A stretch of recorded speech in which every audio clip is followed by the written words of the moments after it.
Flu season is approaching, and for many people, the question is whether to get the flu shot or not to get the flu shot. Is the flu shot for you? That's what we'll be talking about today on The Healthy View.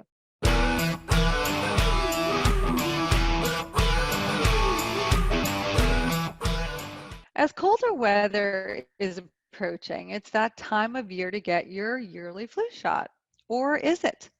There's lots of different opinions as to whether the flu shot is a good thing or a bad thing. And as you will see, there are big differences of opinions right here on this show. As with everything, it's a personal decision, a decision that should be made with proper thought and discussion with your doctor. But today we're going to give you some things to think about before making that decision.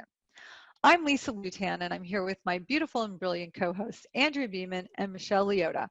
We are all expert health coaches who've collectively helped thousands of people around the world get happier and healthier while staying sane and having fun. Michelle, what are your thoughts about the flu shot? You know, there are so many ways to support immunity and stay healthy during this season. Nobody wants to get the flu. I don't want to get the flu. So here's some things, just a smattering, just a sample of some of the things that I do every year to keep myself and my family healthy. First, we do not eat sugar as a rule. I mean, there's always an exception, right? There's a special occasion here and there, but on a daily basis, a weekly basis, I'm not eating any sugary sweets. Why? Because sugar is a huge reason for your immune system to not work as well. It suppresses the immune system, which means, of course, that your body can't fight off the flu or any other sickness. So very important to avoid processed sugar. Another thing that I do is I make sure I'm getting enough sleep. Without sleep, boom, you're done. You're gonna catch anything that's going around. So that's just a no-brainer. And something else, I wash my hands. I know, novel concept. I mean, I keep telling us to do it. There's a lot of that like antibacterial stuff that you can squirt in your hands. That's not what I'm talking about. That can actually backfire on you by killing off the good bacteria that your body needs. I'm talking about soap and water. I wash my hands before every meal, before I'm going to be preparing a meal, of course, and after I've touched my kids' hands, like if I'm holding their hand walking home from the bus stop, yeah, we're gonna get a good wash around right when we get home. I do a bunch of other things too, but Andrea, I'm gonna let you talk about all of the immune boosting herbs because that's sort of another category of prevention. But here's the thing. By keeping myself healthy and by keeping my kids healthy, I am protecting herd immunity. I'm not walking around sneezing and coughing in public places. I'm not putting myself at risk by, eating candy and drinking soda. And then when I do get sick, because of course we're all going to get sick sometimes, whether it's the flu or whatever, I stay home and rest. I'm not out there forcing myself, go, go, go, getting my germs all over the bus or getting my germs all over the grocery store, shopping cart, or all different places that I can infect you and everybody else. So the big argument that you hear around the flu shot is always about this herd immunity.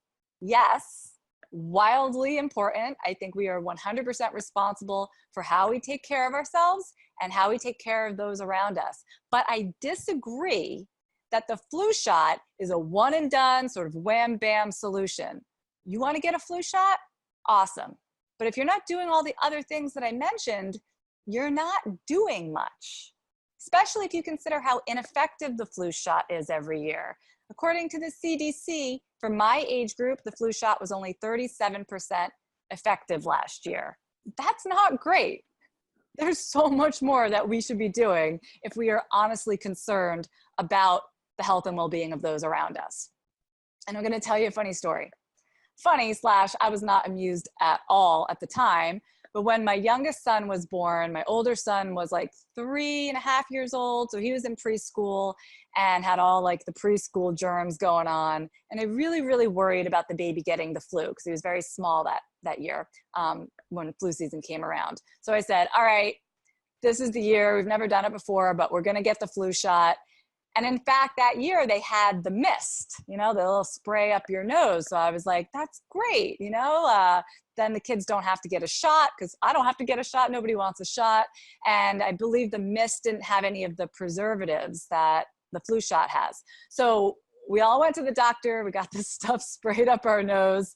It was actually fairly uncomfortable. I might have actually preferred the shot. But anyway, at the end of the season, the CDC was saying, oh, you know what?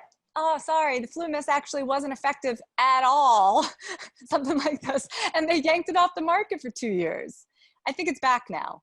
Whatever. The point is, you cannot outsource your health and well-being. It is really up to you. And the flu shot's not the whole answer. I love that. Yes, I agree. Flu shot's not the whole answer. I actually haven't had a flu shot myself in about 25 years. Now, that doesn't mean that I haven't had the flu. I think in the past 25 years, I got the flu twice, which is not bad. So when I got the flu shot, when I worked at MTV Networks, I actually got the flu that year. And that was the last flu shot I ever took, right? That was a long, long time ago.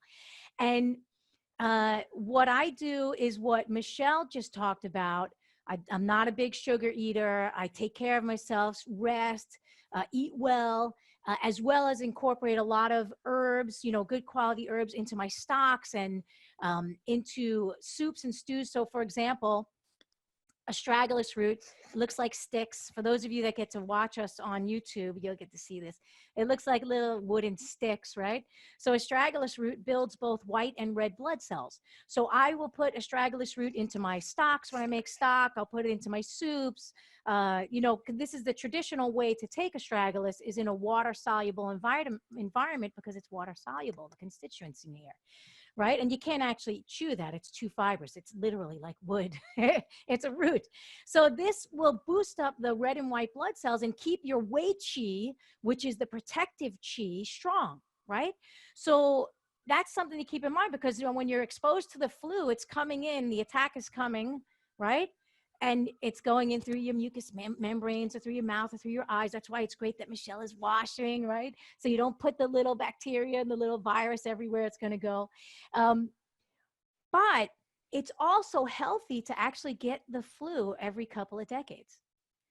It will increase your immunity naturally to future flus. So it also helps to cull the population. I know that may seem like a very insensitive thing to say. Yes. It takes out the sick and the weak, right? It culls the population, the flu. So there was a flu, I think it was 3 years ago, it was a strain of the avian flu it was the Shanghai flu or one flu that was so dangerous in the 70s, it killed over 2 million people. Was it called the Shanghai flu? The bird flu yeah, it was one of those. Well, this was the strain that was it came back 20 years later and Pablo got it and he was in so much pain and I was like, come on, man up.